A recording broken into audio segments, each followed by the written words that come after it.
سب سے اعلیٰ درجے کا اسلام کیا ہے؟ من سلم المسلمون من لسانہ ویدہ۔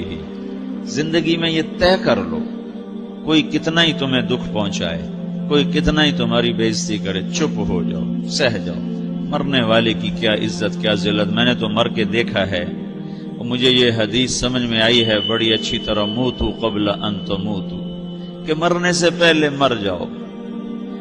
اس وقت اگر میں مر جاتا تو مجھے کوئی گالیاں دیتا تو مجھے کیا نقصان تھا، اور مجھے کوئی نعرے لگاتا میرے لیے تو میرا کیا نفع تھا۔ تو مرنے سے پہلے مر جاؤ، کوئی تمہیں برا بھلا کہے تو تمہارا کیا نقصان ہے، تمہیں کوئی واہ واہ نعرے لگائے تمہیں کیا نفع ہے۔ اگر اللہ راضی ہے تو مرد آباد اور زندہ باد سے بے نیاز ہو۔ ابو ذر رضی اللہ تعالیٰ عنہ کو ایک آدمی نے گالیاں دی تو انہوں نے فرمایا، بیٹا ایک گھاٹی آگے آ رہی ہے، اس میں گر گیا تو جو کچھ کہہ رہے ہو اس سے بھی زیادہ کا حقدار ہوں، اور اگر پار ہو گیا تو تیری گالیوں سے مجھے کوئی فرق نہیں پڑتا ہے۔ من سلم المسلمون من لسانہ ویدہ موتوا قبل ان تموتوا۔ چونکہ آج کل اخلاق ہیں انتقامی، معاف کرنے والے اخلاق ہیں نہیں، انتقامی اخلاق ہیں۔ ہمارا معاشرہ انتقامی ہے، اچھا کرو گے تو ہم اچھا کریں گے، برا کرو گے تو ہم برا کریں گے، جیسا کہو گے ویسا ہم سے سنو گے۔ یہ ہمارا ماحول ہے، یہ ہمارا۔ ایک ماں کہہ رہی تھی دوسری ماں کو، میرے پترا کدی کسی نے واسطے سلام نہیں کیتا، بڑے فخر سے کہہ رہی ہے، ہمارے اپنے گاؤں کی بات، میرے پترا کدی نہیں کسی نے واسطے سلام کیتا، مائی جڑا کرے انہوں کریں دیں، جڑا نہ کرے انہوں پوچھ دے ہی کوئی نہیں۔ یہ وہ فخر سے کہہ رہی، جو سب سے بڑا عیب ہے وہ سب سے بڑا فخر بنا ہو۔ میرے پتروں کدی نہیں کسی نے واسطے سلام کیتا۔ جب ماں باپ نے یہ سبق دیا تو اولاد کا کیا قصور ہے؟ تو ہمارا معاشرہ انتقامی ہے، ایک کی 10 سنانے کا ماحول ہے، تو آپ 100 کی ایک بھی نہ سناؤ۔ احنف بن قیس رضی اللہ تعالیٰ عنہ پہ ایک آدمی نے چڑھائی کر کہنے لگا، ایک سناؤ گے نا تو 10 سنو گے میری طرف سے۔ تو احنف بن قیس کہنے لگے، بھائی تو مجھے 100 بھی سنائے گا نا تو میری طرف سے ایک بھی تو نہیں سنے گی۔ ایک آدمی ان کی بڑی بےزتی کر رہا تھا اور وہ چل رہے تھے اور وہ 100 گالیاں بک رہا ہے۔ جب آ گیا نا قریب شہر تو کہنے لگے، دیکھا میرا قبیلہ یہاں رہتا ہے، اگر کسی نے سن لیا نا تو تیری بڑی دھلائی کر دے گا، تو نے جو مجھے گالیاں دینی میں کھڑا ہوں یہیں تو دے لے، تو اپنا سارا زور پورا کر لے تاکہ آگے تجھے کوئی تکلیف نہ پہنچا دے میری وجہ سے۔ تو وہ پاؤں پہ گر کے معافی مانگنے لگا کہ واقعی تو بڑے حلم والا ہے۔ وہ مشہور تھے اپنے حلم میں، بردباری، اور لوگ ان کا امتحان لینے آیا کرتے تھے کہ بھئی کوئی ہے جو احنف کو غصہ دلا دے، تو لوگ ناکام ہو جاتے تھے، ان کو غصہ نہیں آتا۔ ایسے ایک عرب سردار گزرا معن بن زائدہ، وہ بھی اپنے حلم میں بڑے مشہور تھے۔ ایک دفعہ لوگوں میں شرط لگ گئی کہ کوئی ہے معن بن زائدہ کو غصہ دلائے تو ہم اس کو انعام دیں گے۔ تو ایک شاعر نے کہا، میں غصہ دلاتا ہوں، تم دیکھنا ایسے سیخ پا ہو جائے گا جیسے جانور۔ تو وہ چلا گیا اس کی مجلس میں، دربار لگا، عرب سردار تھا بہت بڑا، دربار لگا ہوا، تو کہتا السلام علیکم، وعلیکم السلام۔ تو معن بن زائدہ پر ایک دور بڑے فقر کا گزرا تھا، پھر اللہ نے اس کو بہت بڑی سرداری دی، بنو عباس کا بہت بڑا یہ وزیر گورنر تھا۔ تو کہتا اتذکر اذ لحافک جلد شاۃ واذ نعلاک من جلد البعیر، کہوں بھائی تجھے یاد ہے جب تیرا بستر بکری کی کھال تھا اور تیرے جوتے اونٹ کی کھال کے تھے؟ تو کہنے لگا کیوں نہیں یاد، بھلا کوئی ماضی بھی بھولتا ہے؟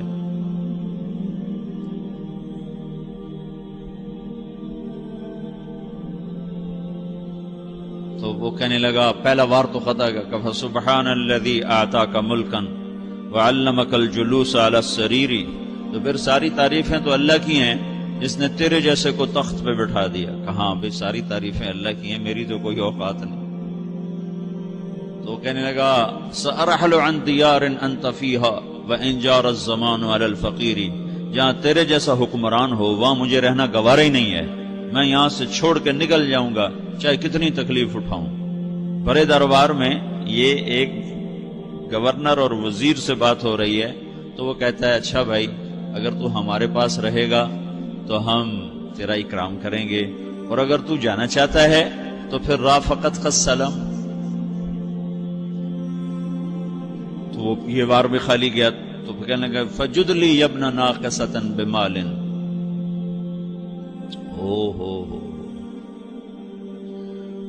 او گندی ماں کے بیٹے مجھے کچھ عطا بھی کر، میں بغیر پیسے کے سفر کیسے کروں گا؟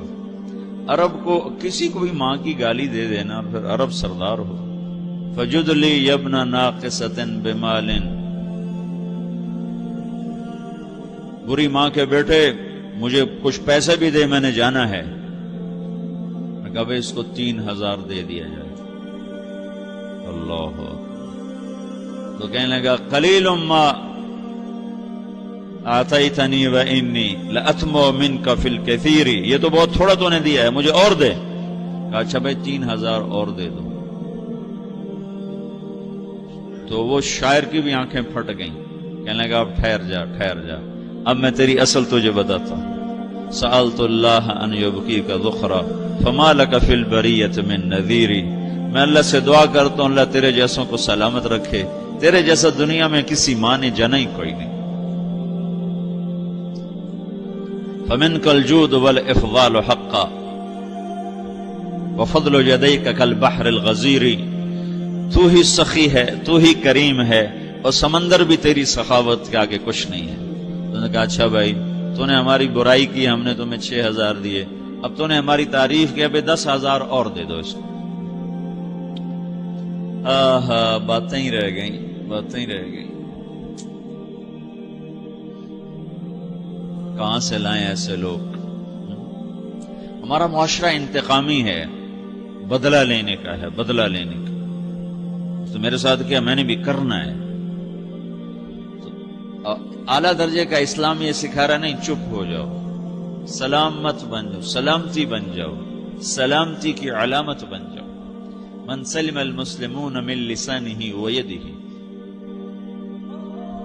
اب وہ سوال کرتا ہے یا رسول اللہ ای الایمان افضل، سب سے اعلیٰ درجے کا ایمان کیا ہے؟ اسلام کیا ہے؟ کلمہ، نماز، روزہ، حج، زکات. اعلیٰ درجے کا اسلام کیا ہے؟ من سلم المسلمون من لسانہ و یدہ. یہ اخلاق کا ادنا درجہ ہے، ادنا درجہ ہے. ادنا درجے پر پہنچ کر آپ اسلام میں اعلیٰ درجے پر آ سکتے ہیں. وہ سوال کرتا ہے ایمان کیا ہے؟ تو آپ نے کہا اللہ پر، فرشتوں پر، کتابوں پر، رسولوں پر، موت کے بعد کی زندگی پر، تقدیر پر. اب ایک اور سائل سوال کرتا ہے ای الایمان افضل، سب سے اعلیٰ درجے کا ایمان کیا ہے؟ تو آپ نے فرمایا حسن الاخلاق، اچھے اخلاق سب سے اعلیٰ درجے کا ایمان ہے. جو آدمی اسلام میں، جو آدمی اخلاق میں، جو مرد عورت اخلاق میں ادنا درجے پر ہوتا ہے وہ اسلام میں اعلیٰ درجے پر پہنچتا ہے. اب اگر وہ اخلاق میں اعلیٰ درجے پر آ جائے تو اب یہ کہاں پہنچے گا؟ اب یہ کہاں پہنچے گا؟ میرا نبی کہہ رہا ہے سب سے اعلیٰ درجے کا ایمان ہے حسن اخلاق، حسن اخلاق. ابو ہریرہ نے پوچھا یا رسول اللہ وما حسن الاخلاق، یہ بھی ایک اور حدیث ہے. یا رسول اللہ حسن اخلاق کیا چیز ہے؟ تو آپ نے 3 چیزیں فرمائی، تصل من قطعک وتعطی من حرمک وتعفو عمن ظلمک.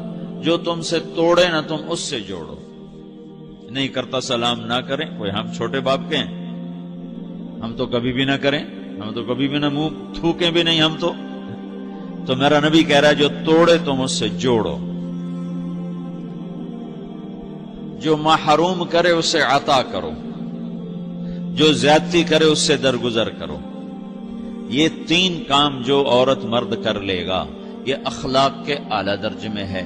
جب یہ اخلاق کے اعلیٰ درجے پر پہنچتا ہے تو پھر میرا نبی کیا بشارت دیتا ہے؟